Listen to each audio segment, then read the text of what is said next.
Hayden Locke, President and CEO of Marimaca Copper. We're developing the Marimaca Oxide copper project in northern Chile.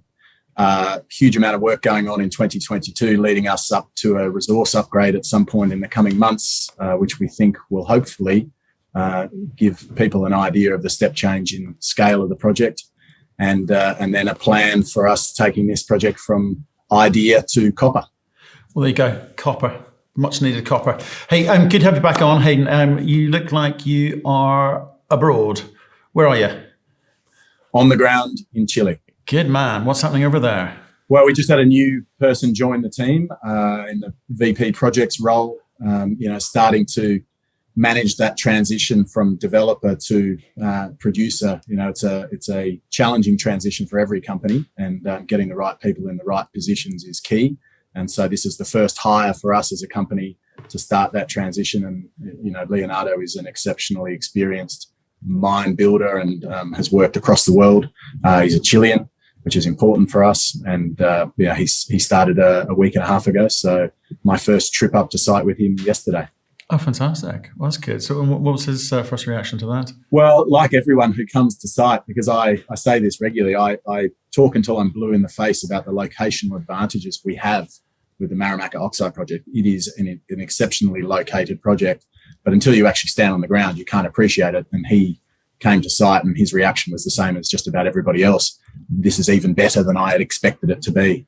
He was blown away. We got in the car at the Antofagasta airport and we were on site in 35 minutes. So, that's easy to forget. Actually, you are pretty darn close to town, aren't you? And obviously, I know you've told me in the past about the availability of infrastructure and water and energy and all of those good things. But look, here's what I want to get at today from you, because it's a fairly stagnant market at the moment. It's a risk off. There's a few green shoots appearing, but it's just a generally kind of risk off, even for battery metals like copper and nickel at the moment. So I need to understand the scale and ambition of what you're trying to do, because when first early days we talked about this project, small project. It's made it a little bit bigger. With this resource update, what are we looking for, and what does it actually mean, and where does that position you? Well, at the risk of saying something that might get me into trouble with the listing authorities in Canada, in my mind, you start to become a globally significant copper project at the smaller end when you get to 900,000 to 1 million tons of contained copper in your deposit itself. And that then drives you to a potential 50,000 tons of copper production per annum for a mine life exceeding 10 years, but hopefully approaching 15 years. And the reason I say exceeding 10 years is once you get below 10 years, your financing discussions with banks and things becomes more challenging. So you ideally want to be sort of north of 10, approaching 15. And 50,000 tons is an interesting number for us because it's really almost the perfect place in a trade-off between capital cost and executability for us as a smaller company. We don't want to be talking about $1 billion capex when our market cap is $250 million. So it'll remain to be seen. We'll have a resource update hopefully towards the end of this month, early October, which will be able to then allow us to talk about the change in scale of the project relative to what we had in the PEA. Right, so capex is one thing, but in terms of the way that the government views things, and this is probably in the context of the new constitution, which we'll get onto, no doubt, because that's on the lips of everyone at the moment, is does the government view companies producing less than 50,000 differently from that it would of those larger producers above 50,000? Well, there's the new proposal for the fiscal arrangement, which suggests absolutely they do consider the smaller producers to be slightly different. And I think that's really a functionality. Is you got to remember that in Chile, there are still a lot of artisanal miners, picañeros, mining small scale projects, and the government does not want to stop them from doing that, take away their livelihood by overly taxing them. So yes, I think they view the 50,000 ton mark as the point that you tip over to becoming a producer of significant scale. So they do, at least as they currently proposed it, and there's a lot of unanswered questions about that proposal, a lot of uncertainty around whether that'll even make it through. But they certainly treat 50,000 tons or less as a different beast compared to the mega projects up in the high end. It's interesting. So I just thought it was worth noting because I had we're actually buying a copper mine ourselves in Chile, and we just had some advice around those sorts of thresholds. I think it's kind of interesting that. But let's talk about the Constitution now, because it seems appropriate. Because what I'm trying to do in my mind is trying to understand the scale of what you've got in front of you, how you position it, like. That 50,000 threshold is an interesting one, but there are more. There's more to it than that, such as the ESG conversation, because the way that Canada views ESG versus the way that South America views ESG is different. So in a meaningful way, it's much more important in South America. So I kind of want to go there, but let's go Constitution first. The result comes out when? When do we know? Next week? The vote is on Sunday, this Sunday. Right. So, this will go out probably after the vote has occurred. I'm not sure how long it's going to take to get the results on that. But, the voting is occurring. I'll be here for that vote, and I'll be able to get a sense on the ground of what's happening. Right. Okay. The vote counting. We don't want it to be the US elections all over again. So it's a process which is they're voting on a number of things. It's not just mining. It's healthcare and social reform and all of those wonderful things about making life better for people. So what's the expectation in terms of it actually getting through? We've heard varying reports. Yeah. So I've been speaking to a lot of people about that on the ground, and maybe. We have to be careful about whether or not my subsection of the people I'm talking to is representative of the views of the people, but everybody seems to be of the view that it's unlikely to be voted through. I think there are many problems still in the current proposed new constitution that are concerning enough people that they wouldn't be willing to vote it through.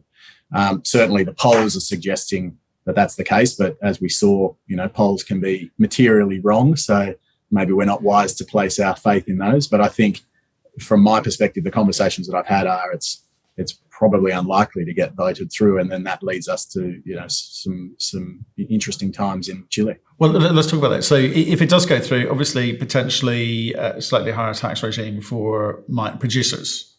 Okay. And we talked about that ad nauseum. If it doesn't go through, is that the end of it, or do they go again? Well, I think they potentially can go again. I think that's one of the things that's unclear. I'm not sure that the people who wanted this change to occur will go quietly into the night and accept that the process is over. I think with the fiscal regime on mining, I don't think it's necessarily mutually exclusive from whether or not this new constitution gets in. They can change the fiscal regime for mining projects under the current constitution, is my understanding. And so the proposal will be debated. But the big question is, are they starting to realise that what was originally proposed and the potential damage that can occur outweighs the benefits of actually pushing through these new fiscal regimes, a la what's occurred in Peru, where they've rode back significantly on their previous desires to increase taxes significantly on the mining industry. I think there's a sudden realisation that mining is highly cyclical, exposed to exogenous global events in terms of driving the price of the commodity that you're mining, and they have to be very careful about how they implement tax changes at the detriment of the industry. Right. Yeah. I guess we'll be in a better position in the next couple of weeks to talk about that. We'll know more. Let me go to another one of the points, which is perhaps making people nervous about investing in Chile over and above the constitutional vote over the new constitution, which is EIA. Or DIA. It's a real big thing. As I said at the outset, Canada, they kind of encourage you to follow ESG guidelines. In South America, it's a bit more onerous than that. They almost demand it from companies. So where does that put you? You make a lot of arguments for the way that you are going about delivering ESG in country, and we've seen people argue both sides of that coin. Some people are saying ESG, it's utter BS, it's just nonsense, and other people are going, well, actually, you need to understand the significance of this, and mining needs to be held to higher standards and needs to be held accountable. So, one, I guess, tell us where you sit with that, and tell me why it is, or if it is different in Chile specifically around ESG and your EIA applications. Look, I think the focus on ESG and responsible development is fundamental to moving a project forward. If you're going to get finance and you're going to deliver, whether you agree with it or not, if you want to get financed and build a project, you have to be focused on these things, because Chile is not any more or less onerous or focused than any other jurisdiction I've worked in. They all have their nuances that are different, and Chile has its own focal points that are required in order to move your project forward. So I think you agree with it, you don't agree with it, doesn't matter. If you want to move forward, you've got to focus on it. So that's the first thing. And then the second point is, is Chile any better or worse or a higher focus? I don't think so. And I always say this, within certain jurisdictions, there are areas where permitting is significantly easier than other areas. And I use Australia as an example regularly. If you're permitting a mine in Western Australia, your permitting process is going to be significantly easier than permitting a mine in, regional New South Wales, relatively close to Sydney. That's just a fact of life. There are specificities that occur depending on where you are within a country. And there are certain things that you have to focus on. And, certainly in more developing nations, they're more worried about how you're going to develop the local community and how you're going to give back some of the money that you're mining out of that country. Whereas in, more developing countries, maybe it's a heightened focus on environmental impacts. So I don't think we can say it's more or less than other countries. There's nuances to it, which we're very well aware of within our project, but it's very much locational specific as to what you need to focus on. Right, but there has been a sort of change in narrative over the past couple of years, and it's slightly unwinding somewhat in the sense that the SEC's come down hot and heavy on some of these funds, which have rebadged themselves ESG funds, right? Because they're not. It's just a rebadging. It's a marketing exercise. They have not changed the fundamentals of how they manage that money. So there's the money side of things where the money's looking at you. It used to be a case of, have you got all your permits and licenses in place and permissions to build the mine? Yes, okay, here's the money. Now the funds have taken it upon themselves to actually judge your ESG credibility themselves before perhaps they'd want to allocate capital to you. And partly that's... And banks as well. And banks as well, right? So it's a kind of... It's a bizarre thing, but I think that's slightly unwinding now, and there's a realization in the market that perhaps that was a kind of, a false position from which to...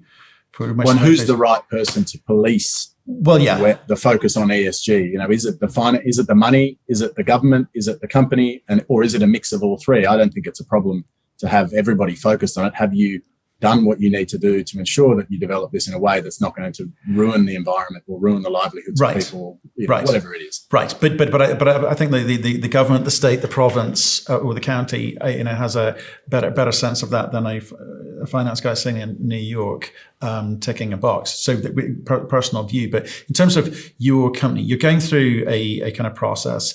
The EIA has come under the spotlight recently because the new head of environmental agency has been quite ruthless in terms of their vetting of projects, and they have to turn down a lot of applications recently. So that's making people nervous as well. Is it fair to say that they are anti-mining, or is it just a case of you need to go through the phases? Well, it's actually, and interestingly, because I asked the same question, it's not just mining projects that are falling foul of this EIA process. There was a very large scale property development in Santiago, which was recently turned down for an EIA.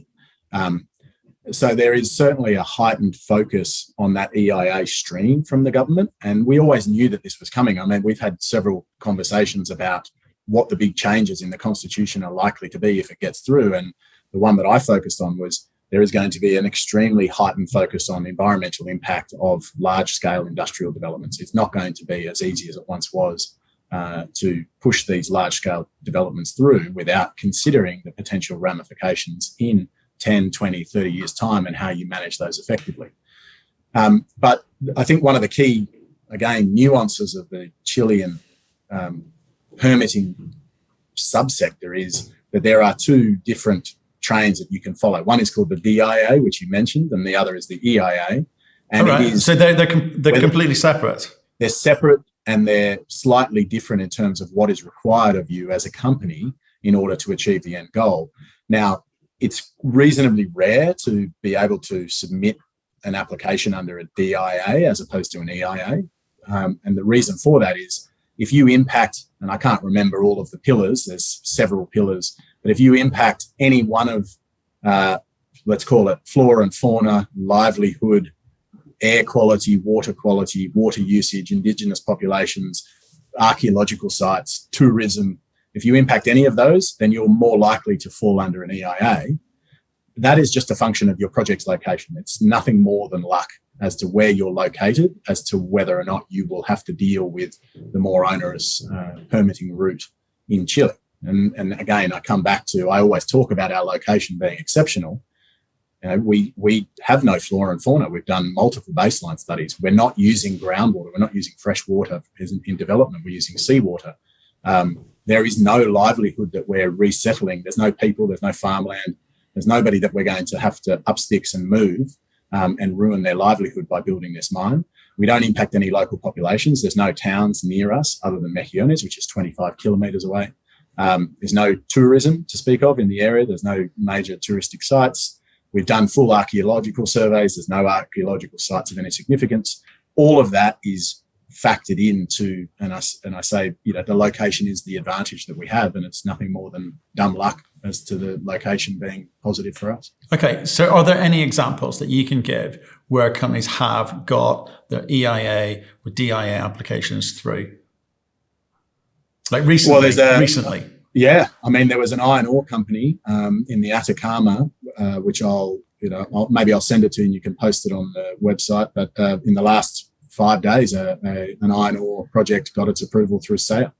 Okay. So that's one example. There's a small copper project, private company, just near our old Ivan plant, which is lodged its application as a DIA and was approved or is going to be approved in the next couple of weeks, according to them.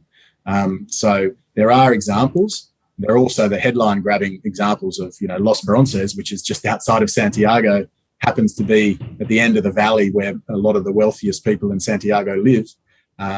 It's arguably a more challenging permitting framework than somewhere for instance, where we're located in the Antofagasta region of Chile.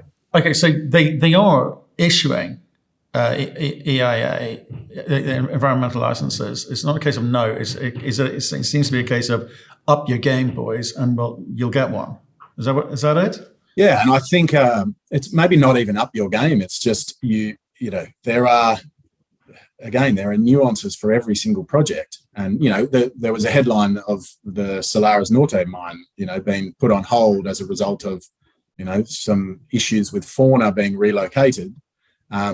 Okay, so that's a challenge that you have to deal with, and relocating flora and fauna from your project area. I don't think it's about upping the game. I think they're just asking lots more questions about how you're going to manage with the impacts on, as an example, flora and fauna or tourism or whatever it is. Water management. How much are you going to impact the road usage? All these questions come into play as they're thinking of potential negative impacts of project development. So what happens now? Because there's a kind of new paradigm out there for mining, right? Inflation, supply chain issues, and so forth, which have caused that, and lots of reasons. Costs on, fuel and chemicals and people and dynamite. Everything's going up in price, right? So you've got all of those cost constraints being, lumbered onto mining companies to deal with and say, well, deal with it. Commodity prices will catch up soon, but between now and then, it's all on you.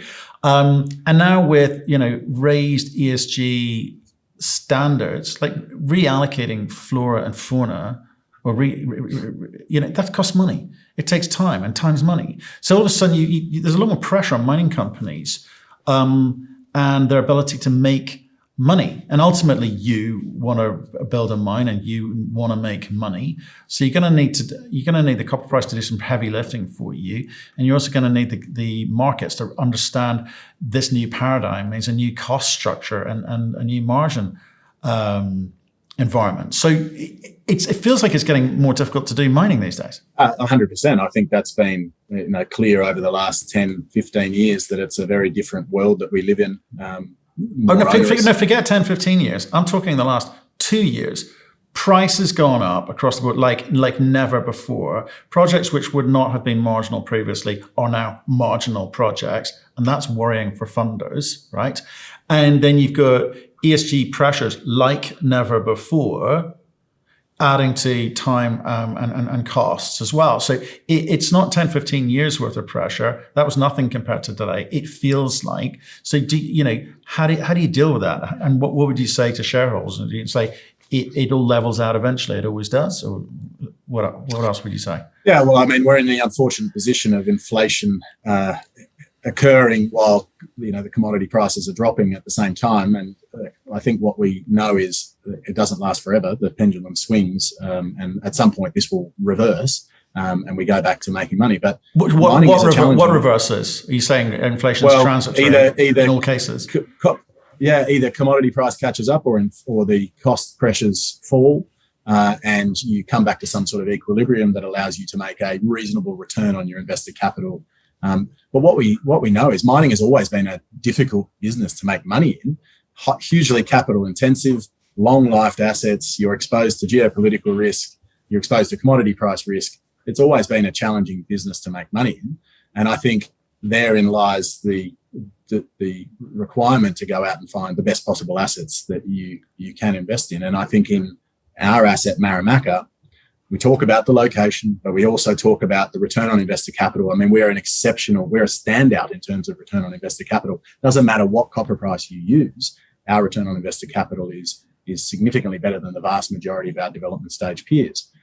That puts us in a really enviable position, a hugely defensive asset to weather these storms and actually get into production. Our location and our ability to get into production and circumvent or circumnavigate all of these permitting issues that everybody is facing is significantly better because of our location. And this is why I talk about a really, really unique project in terms of execution risk, financing risk, and exposure risk to commodity prices. It's a fairly rare asset. The only issue we faced was that it was a bit small, and in the next couple of months, we'll go a long way to addressing that one issue for our project. So you mentioned the word luck earlier. I thought it was a very interesting thing to say in business. Is luck. I think there's a real admission that some of the most successful people in the world got lucky. You've been lucky in terms of the location, in terms of where your asset is, in terms of proximity to all the infrastructure and the coast, and being able to use seawater is a good example of that. You've been lucky in terms of the asset itself and what it seems to be giving up at the moment. Do you think that you were lucky in terms of timing the market as well? Well, there's certainly the last maybe 2 to 3 years has seen a step change in the interest in copper, and a realization that if we want to achieve all of these longer term goals, that you're going to need more copper. And so it's a great time to be in a copper project, notwithstanding that right now everything's under a bit of pressure and people are viewing global recession as extremely likely, and that has a negative implication for copper. I think the timing is good. But again, what I've seen over my relatively short career, and I'm sure you speak to guys with 40 plus years, is that you can go through a period of having no interest in your project and your commodity, and then suddenly overnight it changes, and you're off to the races and your project gets built. I remember you had an interview with Ross Beatty where he described mining as an extremely long-term game. You can't be thinking short term. You can't be thinking, what's this government going to do? What's that government do? Because what we know is over a 20-year mine life, things are going to change. The fundamentals have to be there. And if you believe in the fundamentals, then you should push ahead and solve the problems as best you can, without thinking about the timing of these projects. But timing presents itself with opportunities. And I think right now, not a great time for us to be financing using equity as an example. But who knows what happens in the next 12 to 18 months as we get ready to move towards production. The window opens and the window closes. You've got to be ready to take those opportunities. Yeah. I mean, for instance, you're looking at buying a copper mine in Chile. So, what's the thought process that you've gone through to come to that conclusion? I think the standard answer for something like that is to buy myself some time and go, good question. Well, like our view is that, like you just said, you don't view governments in in the short term. You measure over the cycles and so forth. So I think Chile, clearly history of mining is there. This government is going through a phase, as we call it, and we're prepared to consider that. We're also doing it on a private basis, certainly initially, because we think we can work our way through those phases. But also, I would say this: the reality on the ground, and you'll be able to back me up on this, I suspect, the reality on the ground versus the perception that the media put out there is very, very different. It feels like business as usual. People, behave. Are behaving differently, and the government is actually behaving differently in the background than perhaps the media would like us to believe. So I actually think Chile continues to be a good place for investment and investing. I think that business is very, very possible there, and it has some of the best copper assets in the world. So, for us, it's a kind of no-brainer. You just need to, obviously, like you guys, put the right team together and have the money to back that up. In this case, unfortunately, 100% of mine. So, so I'm pro Chile. I'm pro copper and mining in Chile, and I think it'll be just fine. But there we go. But we have to pay a tip of hat to what the media is saying for sure. But look, enough of me. Let's talk about. I want to carry on this kind of luck thing, because luck is. There's a degree of luck, and there's a degree of making your own luck, which is hard work and perspiration and planning and getting things done in the right way, in the right order, etc. You've also got this Q5 technology, which I want to talk about. So, I mean, what do you think that's going to be able to do for you? Well, we have been looking at, so the project is an interesting one in that we have lots of oxide, green oxide, black oxide, but as we get deeper, we move into a transitional zone, which has not a lot of chalcopyrite, but certainly a significant amount more chalcopyrite than at the surface.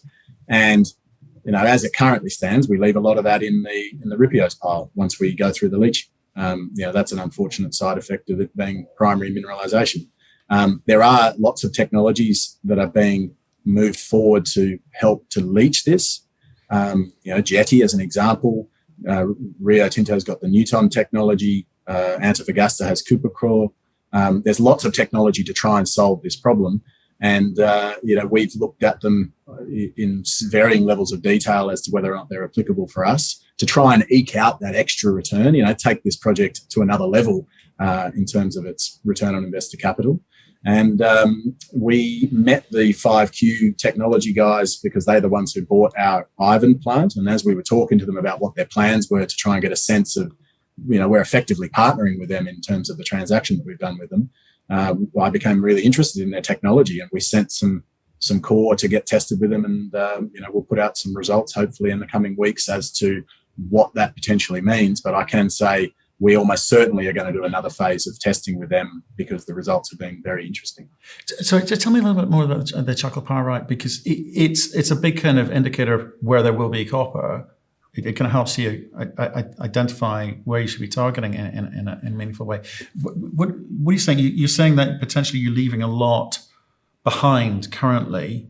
Like how much? Well, so it depends on the area that you're in, but there are areas where, and it's quite difficult for our project because we have a large quantity of black oxide, but traditionally the residual copper in your acid solubility tests or your sequential copper, residual acid solubility plus cyanidable, the residual copper is typically chalcopyrite, which means it's not going to recover if you put acid on it. You recover a little bit because there'll be some oxidation in the heat leach process, but it's not meaningful, maybe 5%. Right. And what these so the Jetty technology, for an example, on the Pinto Valley project has helped them recover, I think, north of 50%. Slightly longer leach cycle. I think it's a 2-year leach cycle. And where it becomes interesting is these large, huge scale, waste piles that are acid mine, acid drainage forming. If they could process that copper and extract some of that copper using existing infrastructure, then potentially there is a return profile that allows that to create more copper production.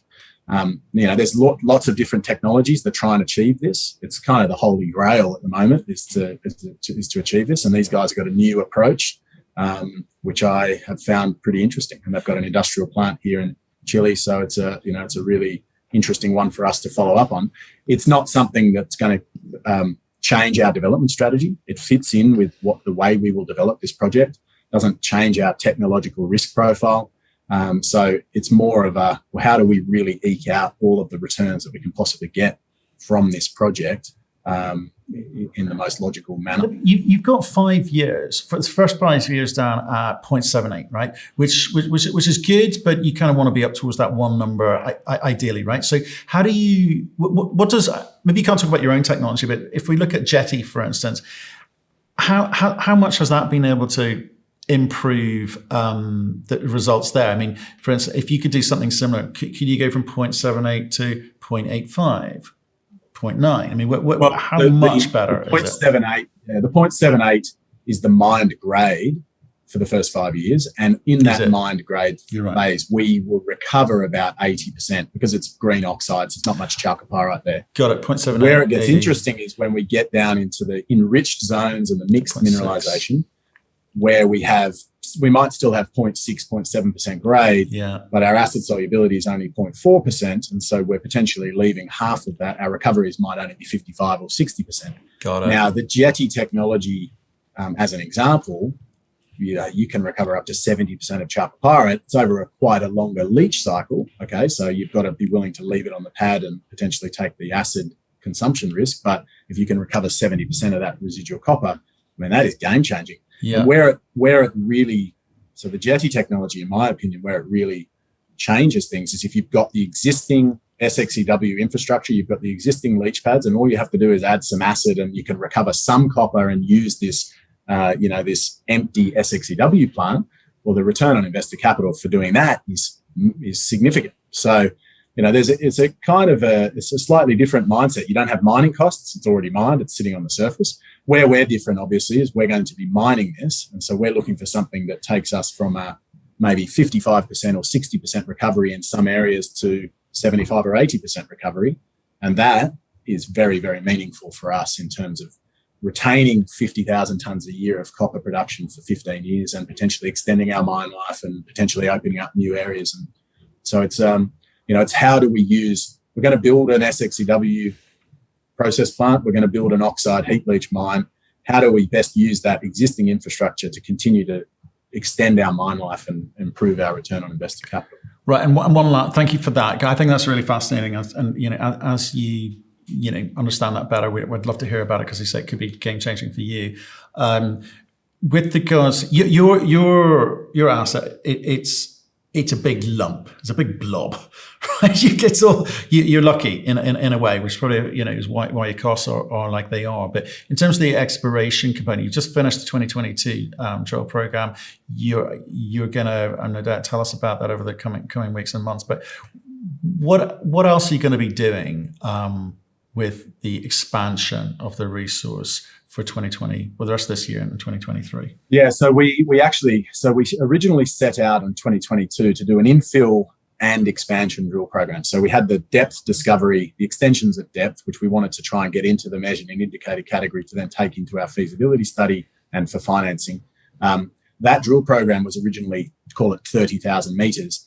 We've just finished a bit over 42,000 metres of total drilling. So we've expanded our drill program twice on the basis of good results that we were getting around the peripheral of the pit and at depth.